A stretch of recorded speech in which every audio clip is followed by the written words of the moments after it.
the pain he had brought to her family when Sandra Razuzek stood up on Monday morning at the sentencing for triple murderer Chris Watts. She spoke mostly of affection, peace and gratitude.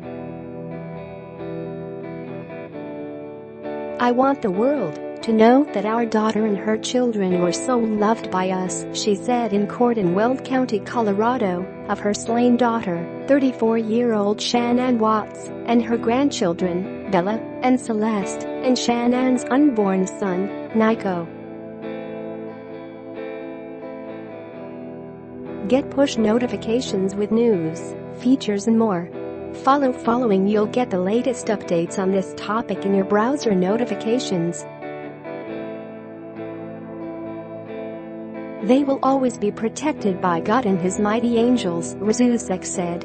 She wore a purple ribbon in honor of Shan'ann and her kids, whom Chris, Shannan's husband of nearly 6 years, murdered before sunrise in their Frederick home on August 13. "I wanted to take a moment to thank everyone who has prayed for our beloved family, who have sent gifts, cards to us from all over the world," Razuzek said.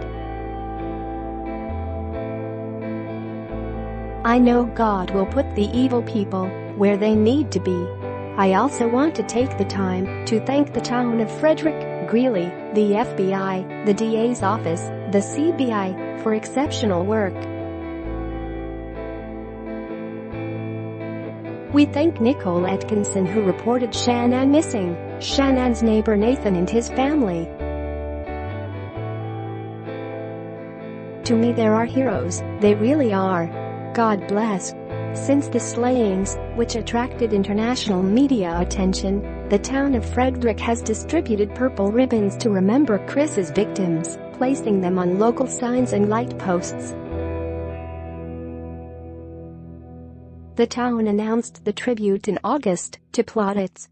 "I can't imagine how much this means to Shannan's family and friends," one follower wrote on Facebook. "Such a beautiful tribute for a beautiful mother and her children." On Monday, Chris, 33, was sentenced to life in prison for his crimes, 2 weeks after he surprisingly pleaded guilty to all of his charges in exchange for avoiding the death penalty. Prosecutors said he was motivated by a selfish desire for a fresh start with an unwitting mistress he had met at work. He strangled Shan'ann by hand and smothered his girls. Shan'ann was 15 weeks pregnant at the time. At Chris's sentencing, each of Shannan's immediate family members gave emotional statements, ruing their loss and excoriating Chris for what he'd done. Her mother said that family had been her daughter's entire world. "Shan'ann put a crown on your head, but unfortunately the day that you took their life, God removed that crown," Razuzek told Chris, who sat largely stoic during the hearing, his legs sometimes shaking beneath the table. "We loved you like a son. We trusted you, your faithful wife trusted you, your children adored you and they also trusted you," Razuzek continued. "Your daughter Bella Marie sang a song proudly, and I don't know if you got to see it, but it was, 'Daddy, you're my hero.'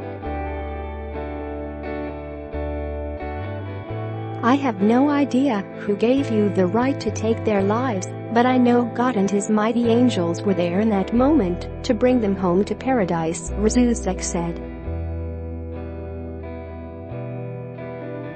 Though the murders qualified Chris for the death penalty, Shannan's family adamantly opposed an execution and prosecutors agreed to allow him to plead guilty at their insistence. Razuzek explained on Monday, "God gives us free will, so not only did you take the family of 4, your family of 4, you took your own life. I didn't want death for you, because that's not my right. Your life is between you and God now, and I pray that He has mercy for you,